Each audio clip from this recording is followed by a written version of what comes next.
maslahan qo'yishda, obязательно balanka bilan qo'yishni maslahat beramiz.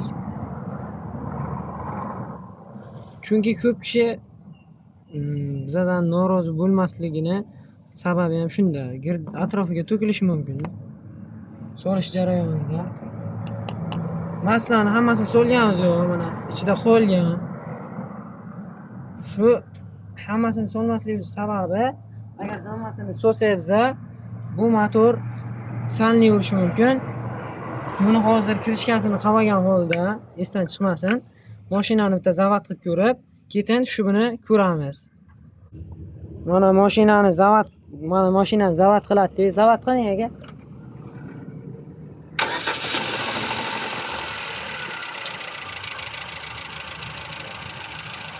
Mana mashina ancha tiniq ishlaydi, yangi masla qo'ygandan so'ng. Bo'ldi aka, o'chiravering.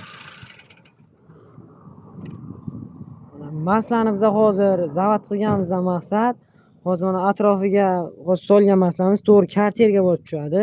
Shu bo'lmaydi bunda. Bitta mashinani zavod qilib ko'rib, keyin maslani shu qilsak bo'ladi.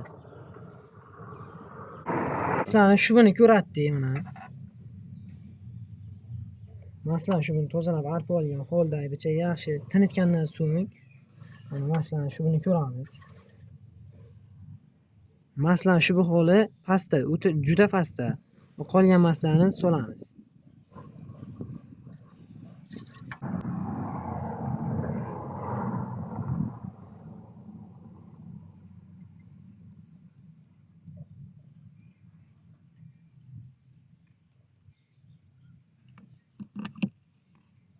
Mana qolgan maslani soldik.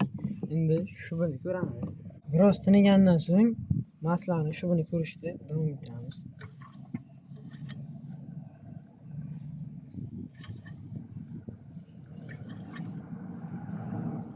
Mana masalan shu ikkinchi tochkada turibdi.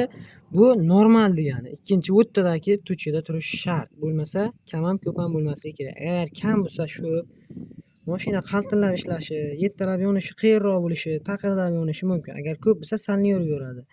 O'rtadagi shudda bo'lgani maksimal.